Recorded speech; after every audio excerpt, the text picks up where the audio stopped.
Hello, everyone. You're listening to Alternative Revelations with Linda Emanuel, and this is podcast number 127. And I'm going to put it.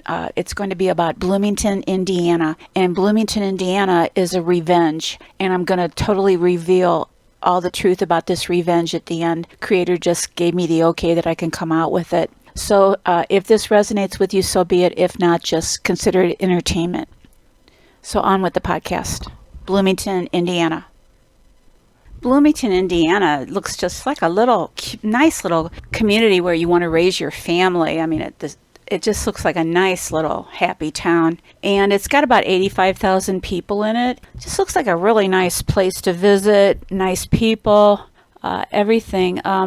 Bloomington's pretty straightforward. I'm going to put the Bloomington map, the link, so you can follow this along. It's pretty simple. I mean, it's not simple, but it was pretty easy to do because not too many towns around Bloomington. There are towns around Bloomington that are going to be targeted. They're standalones. And again, a lot of these towns, it takes a lot of work to upgrade these towers to accommodate the 5G. So that's what's probably saving a lot of people across the United States from being targeted because of converting the towers to 5G. And a lot of these towns, like in Atlanta, around Atlanta area and Dallas, Fort Worth, now if they're shoulder to shoulder, like in St. Louis, Missouri, we're shoulder to shoulder in St. Louis County. There's no gap, there's no country between us. We're all just right next to each other.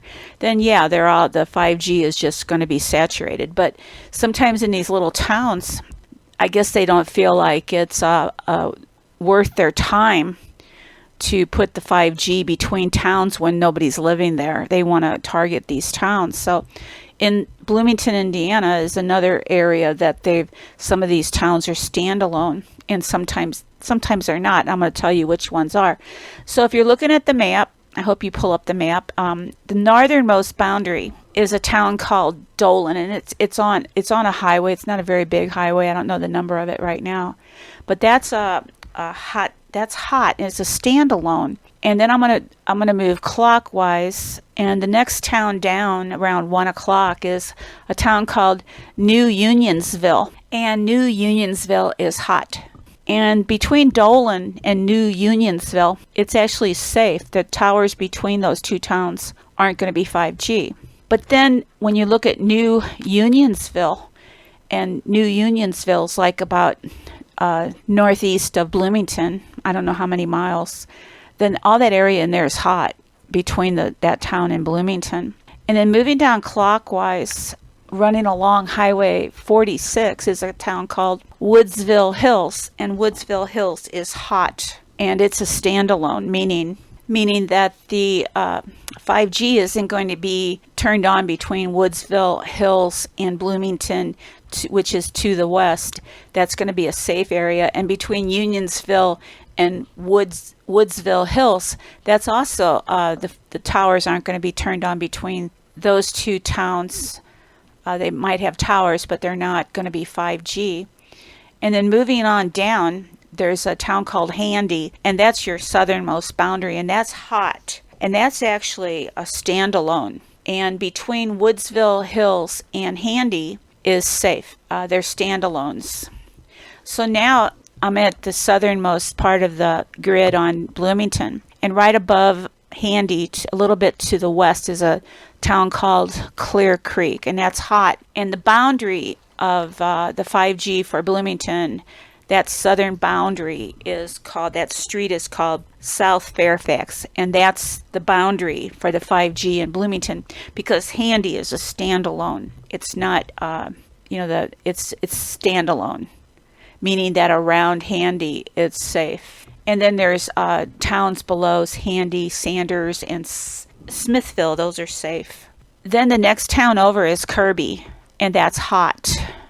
And Kirby is the western boundary of Bloomington, and that road is North Hart Strait Road. That's the west boundary. And Hart Strait Road runs down through Kirby, crosses over a highway, I don't know the name of it. And then there's a road down there called, let me zoom in here and tell you what it is, where the boundary is. It's called West Leonard Springs Road, and that's the boundary going straight across for the 5G. So everything north of that, in that area, that region of the highway, that's hot. There's not too many towns around Bloomington, but Kirby, that road running straight up Hart Strait Road, that's a boundary, a western boundary going up to Highway 46. And Ellettsville is safe. That's way up to the northwest. That's not in the grid. And one thing, well, I don't think anything is good here, but Spirit has told me there's no underground fiber optics and being put in Bloomington. The whole city of Bloomington is going to be hot. So there's a lot of safe zones around here. So people, if they do watch this or listen to this podcast, they'll know how to protect themselves. And I put, like I said, I pulled up the map for you so you can follow along. It's pretty straightforward. Now we're going to get into why Bloomington. Why? Why would the Jesuits be targeting Bloomington? Well, this one isn't a personal vendetta of the Jesuits. This is one of their minions' targets. Some kind of a business, in some kind of a business arrangement. And the person, I'm going to be able to divulge who it is because this is from Spirit. This is not from me in first up. Okay, this person came to Bloomington. He fell in love with the town. He started a magazine called Bloom Magazine. And this man's name is Malcolm Abrams, and he's of the light. He's a good person. But he came from New York City, and he had worked for, of all people, Rupert Murdoch Companies. So Rupert Murdoch is in the club, and he's the one that's called it up. We'll wipe out a whole town for one person. So if you live around Bloomington, you know, this is serious. You know, I'm not making this up. This is not from me. This is from Spirit. Malcolm Abrams in Bloomington, Indiana, beautiful little town.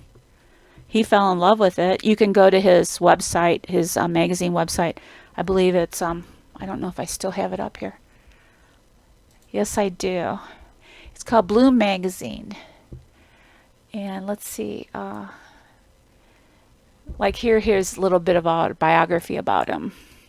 For 30 years, Malcolm worked in New York City as vice president of Rupert Murdoch's business magazine company in the 1980s and as an editorial consultant. I don't know what. It's some kind of a, creator's telling me some kind of a business, you know, something business, and it's a personal vendetta, personal revenge against Malcolm Abrams, who looks like a really nice guy. So Malcolm heads up, find the whole town, find sanctuary. You have the safe spots in Bloomington. Bloomington will be under attack at the end of October, like the rest of us. So that takes care of Bloomington. I'll leave his magazine link there too. It's a nice little magazine, kind of a what's going on around Bloomington. You know, it's just really a nice little town. Be a nice place to live. You know. So that wraps it up for Bloomington. That was a pretty quick podcast. So until next time, good night and God bless.